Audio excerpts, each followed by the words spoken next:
Mr. Giant, Mr. Mutasa. Mr. Giant, Mr. Mutasa. Ati magona tani kuna Philip Makash. Mukasi ando Arsenal ka Arsenal. Regai Mr. Giant. Arsenal ma Warriors vari mu category 1. Pokita sei? Arsenal wakaitemba. Aiwa Arsenal itori nani? Pana ma Warriors. Aiwa kana. Arsenal iri nani? Ndakamboti ndiva text message kuti ko chichiri kuitika kwa Arsenal Mr. Giant. Chinozorwadzira manje ma Warriors. Ndapa fupi. Tinovaziva. Vana vekumusha.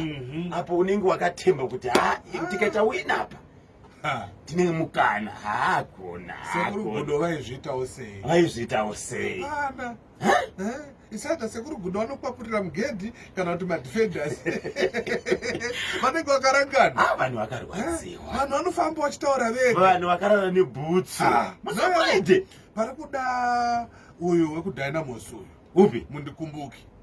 But ndakakodza wani musuya. Mundikumbuka akangoiswa 5 minutes chete. Ndakakodza musuya mundikumbuke paakaonesa Scotland ndi. Manje coach wacho hanzwe shona ka. Haikona ko anditi assistant coach ndiwe ngezi platinum. Kosa kanotadza kuzwa mundikumbuke. Assistant coach ndiwe ngezi platinum. Ndai kudhana muzonotora kundikumbuke. Ndirakuuzani coach Michael Nis takurani mundikumbuke. Kana. Havamuzivi kuti mundikumbuke ndiani havamudze vaudze kuti ndiani mundikumbuke chemiro ati tanukonda Deniva mukamba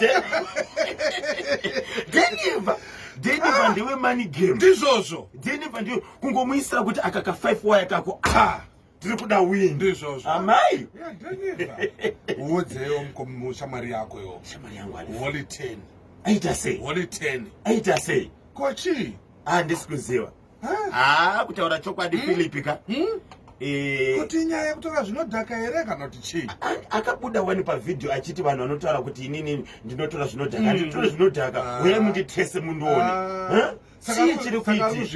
chii chiri kuitika kana pane ari padhuze naHolly 10 anomuziva please endai munomunzwa kuti dambudziko nderei mubatsire apologize apologize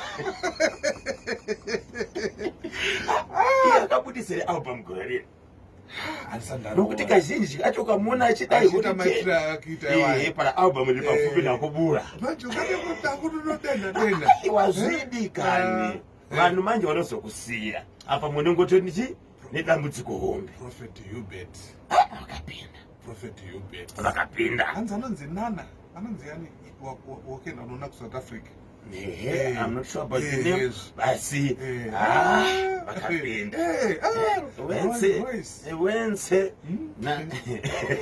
aiwa vari kuziva kuti kuna chiremba Simba ndikomanda arikuziva ipapo chinomakwa nani musuno ndakaona pane mabhazi akapiwa ka Johan Maso wechishana iyo yepagwanzura Velvet Dombo Shava aniti asi handina kuona jeli handina kuona mabhazi akaenda kujeli handina kuona mabhazi akaenda kujeli kwachiremba Simba koenda nezuro ndakaona vari kutori pakati pevanhu vainamata chimugwagwa Sekerod yes iyo chiremba Simba vangotoripo vangoripo ndizvozvo imamuzi kuti chidhindo chinobva kupi beyond deep down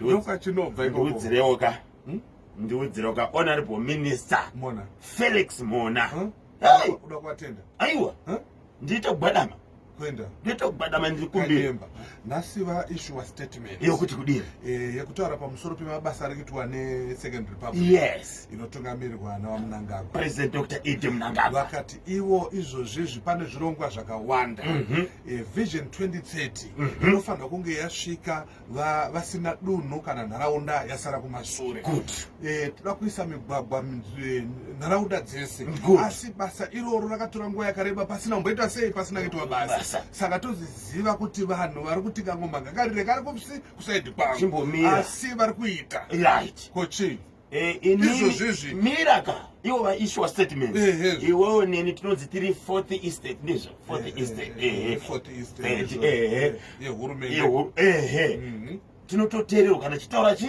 mashoko good toziva kuti munoda kugadzira rodhi inobatanidza Dotito ichienda kumukumbura chimbomirai Kanyemba waipa kanyemba kundaipi okay manje news Kanyemba toziva kuti Ndoda Road honorable minister Felix Mona atibomira Philip tibomira ati ndiwataura kuti pane statement ya issue mune mabasa akawanda amuri kuita asi kana muchida kumbogadzira Ndoda Road chimbomirai honorable minister ndiri kukumbira kuti muendese ma resources Ndoda Road kubindura matepa road bindura matepa road aiwa ndakumbira honorable minister ndakumbira unaenda huko maiwi ndikati kodzulo bindura matepa road honorable minister Felix Mona achikumbira asi ndoda musazo Kanyemba ndikuona